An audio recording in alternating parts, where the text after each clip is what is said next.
Hello everyone and welcome back. I'm Nick Yakabuchi and our next review is the big budget summer action movie The A-Team. This movie opened on Friday, June 11, 2010 and is an update of the pop culture TV show from the 1980s. Stepping in as our team of heroes, known as Hannibal, Face, B.A. and Murdoch, are Liam Neeson, Bradley Cooper, Quentin Rampage Jackson, and Sharlto Copley. This film comes to us from director Joe Carnahan, director of the gritty and overlooked Narc with Ray Liotta and Jason Patric, and the action ensemble Smokin' Aces from just a few years ago. In the recent tradition of James Bond, Batman, and Robin Hood, we get an origin story that reveals to us how the A-Team came together.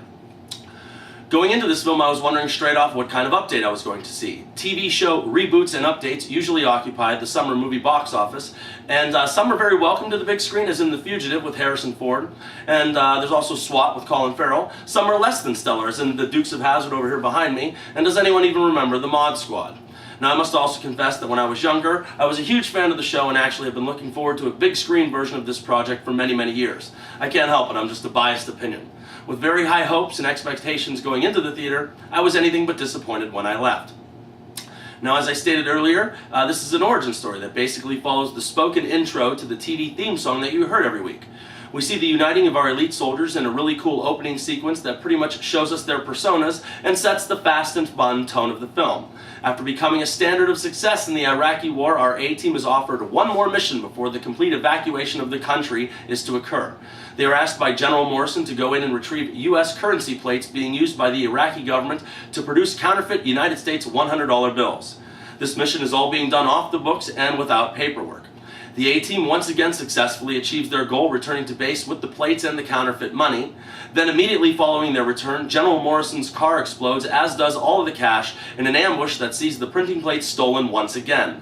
This elaborate plan is executed by Pike, the leader of a mercenary group, Black Forest, and when they're finished, Hannibal and his team are left looking like nothing but the perpetrators of this scheme to rob the government. They are stripped of their rank and sentenced to jail till CIA operative Lynch helps them promptly escape from a maximum security stockade to track down those truly responsible, all the while being sought after by Jessica Biel's Captain Carissa Sosa, former love interest of Faceman and agent in charge of bringing them to justice. Well, people like the recent Prince of Persia, this is just a very fun movie to watch. This is a slam-banging, non-stop action film and one of the loudest that I have heard lately. While other summer movies like Robin Hood told that story in a serious and gothic tone, The A-Team brings a lot of bullets and explosions, but also brings many laughs with it as well. As the story plays out, there are more than a few twists and turns in it, and the plot is definitely strong enough to call credible.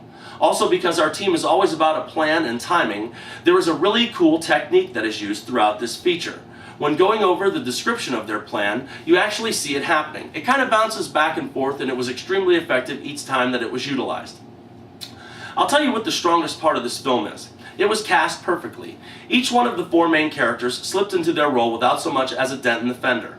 Just like J.J. Abrams' remake of last year's Star Trek, the performances were a very original take on what are classic and known personalities, and never did they ever feel forced or imitated. They even went so far as to keep specific catchphrases from the TV show, and those and other elements from the original source material were easily taken by these actors and quickly made their own. I also love the fact that Jessica Biel is actually part of the storyline given to us, and not just in the film as just a love interest. I hate when a female personality is introduced into a film and only to have her be in the movie as a romantic ornament with no substance behind her character. This feature only scratches the surface of the romance between Jessica Biel and Bradley Cooper, and much to my pleasant surprise, kept her as much a part of the story as possible every step of the way. Now, is the A-Team a bit cartoonish? Absolutely. Is the A-Team going to be nominated or win any awards come next February? Probably not. However, the A-Team is an extremely entertaining action movie that also had me laughing throughout. It is what it is and tries to be nothing more. I must credit director Joe Carnahan for not tipping the scales in either direction. He could have went for an R rating in the style of James Cameron's Terminator films, but I think that would have violated one of the standards of the original show. He also could have made it too campy, in my opinion, like Charlie's Angels or Starsky and Hutch, but he really seems to have found that perfect middle ground where it just comes off as fun and enjoyable entertainment.